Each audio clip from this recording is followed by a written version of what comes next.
All right.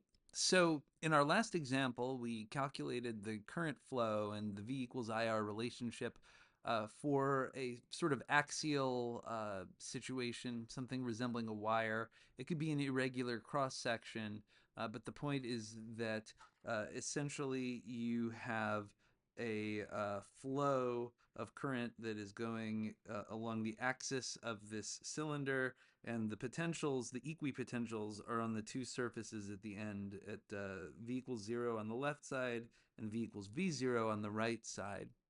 And we arrived at a form that basically was identical to v equals IR, where the resistance turns out to be equal to the resistivity times the length over the area. And that makes sense, and it comports with our understanding of how wires work. If you double the length of a wire, you're going to get double the resistance.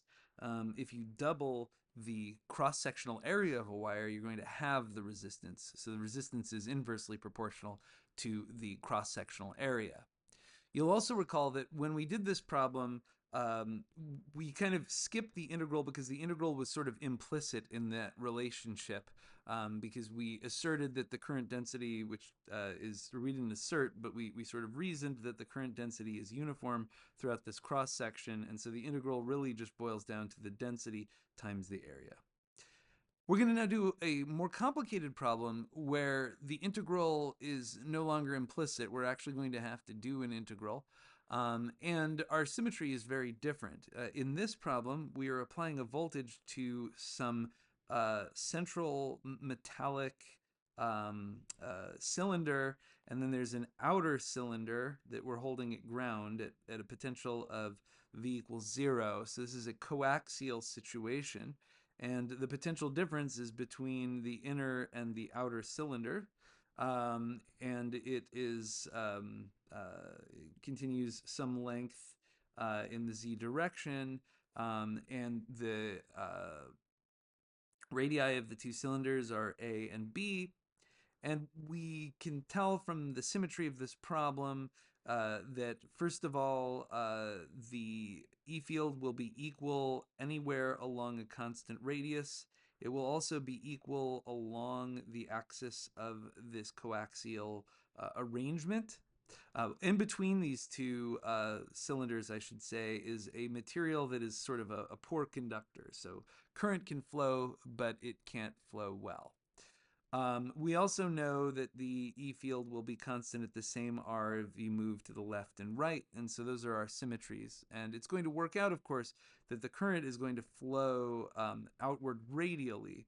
So this is, even though the shape looks kind of similar to the shape here, the way that the potentials are applied is very different. And I'll point out that on an exam I gave last year, the class messed up because they saw the geometry and they just made assumptions rather than reading and then reasoning through what the symmetries of the problem are. In this case, we're dealing with a radial problem.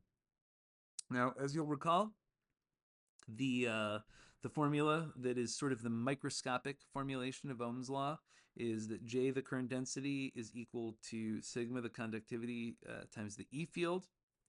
And to solve for the E field, we can use the integral form of Gauss's law. So we're going to integrate over the surface area of a conceptual cylinder. So this yellow cylinder here isn't anything physical or real. It's just a conceptual cylinder with a radius r that we've chosen.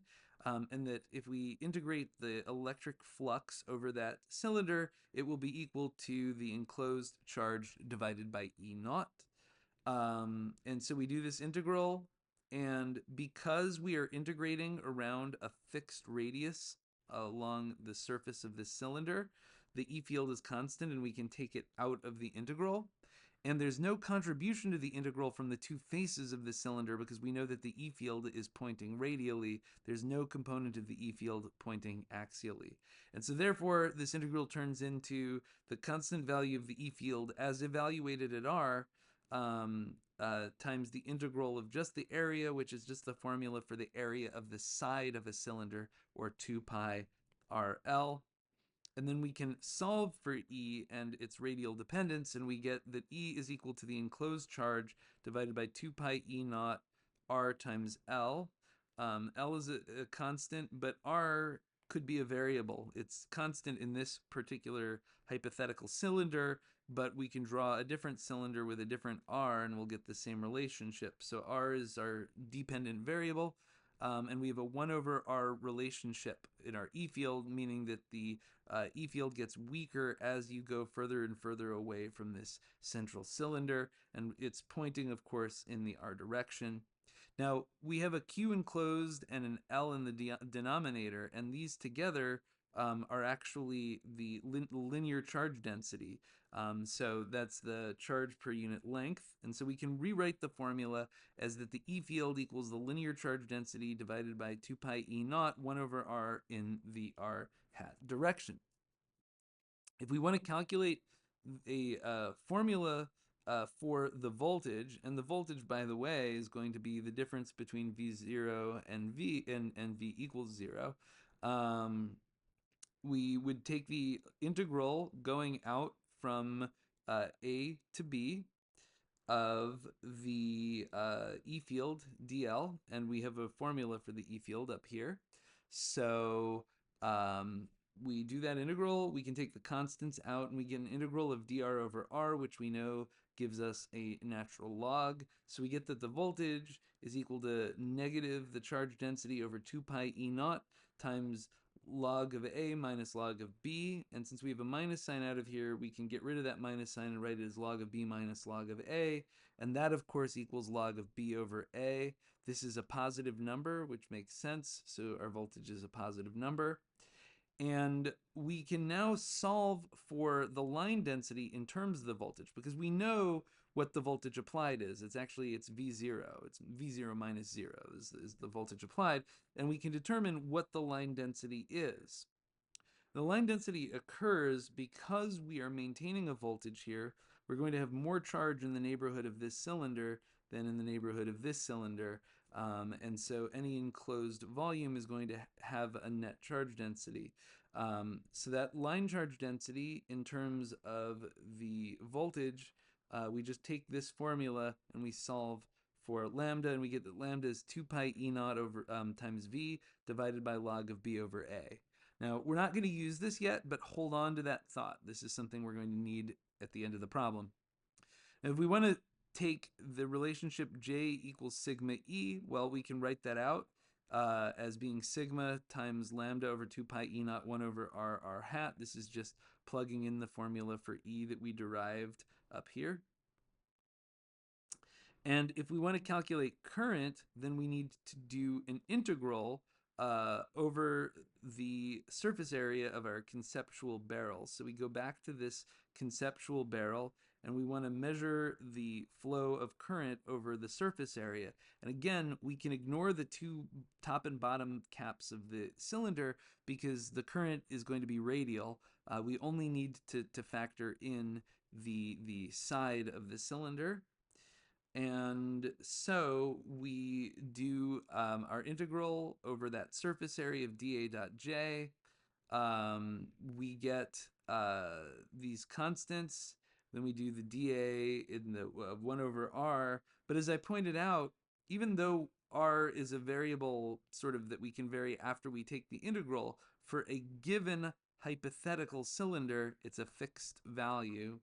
And so we can actually take it out of the integral, and we just get, again, the formula for the side of a cylinder. And so we have sigma lambda over 2 pi E naught, 1 over R times 2 pi RL. The 2 pi's cancel, the R's cancel, and we're left with the L. And we get this formula that I equals sigma lambda L over E naught. And what we want to get to is we want to get to a relationship that looks like V equals IR. So what do? We go back and we remember that we already solved for what lambda is in terms of V. So we can then substitute our formula for lambda, which is 2 pi E naught V over log of B over A. And so we have sigma L over E naught times 2 pi E naught V over log B over A. The E naughts cancel, and we get that I equals V times 2 pi sigma L over log B over A. And if we rearrange this, we get that V equals I times this formula, log B over A over 2 pi sigma L. And this is the expression for the effective resistance of this macroscopic item, or this object. And this is the key point. This, again, is a microscopic property that is always true at all points in space. But then when we factor in all of the symmetries and when we perform the integrals and we calculate the relationship between V and I, we get a specific formula for the R that is geometry dependent. And if we look at this formula, it actually makes a lot of sense. The length this time is in the denominator, meaning that if we increase the length of this coaxial geometry, we actually reduce the resistance. This is the opposite of the wire, where when we increase the length, we increase the resistance. Length for the wire shows up in the numerator. But here it should make sense to you that because of the arrangement, the geometry of this problem, the current is flowing out radially. And the longer we make this, the more places there are for radial current to flow. And so therefore more current can flow. And even for the same fixed resistivity of the material, the resistance of the macroscopic coaxial cylinders goes down as you increase the length. And of course, the other property of the geometry is the inner and outer diameter, and those also play into our formula. The bigger the outer diameter is from the inner diameter, the larger the resistance, which should also make sense because it means the current has to travel through a larger bulk material, but it is logarithmic, it is nonlinear. And there you have it. That is how you set up this problem.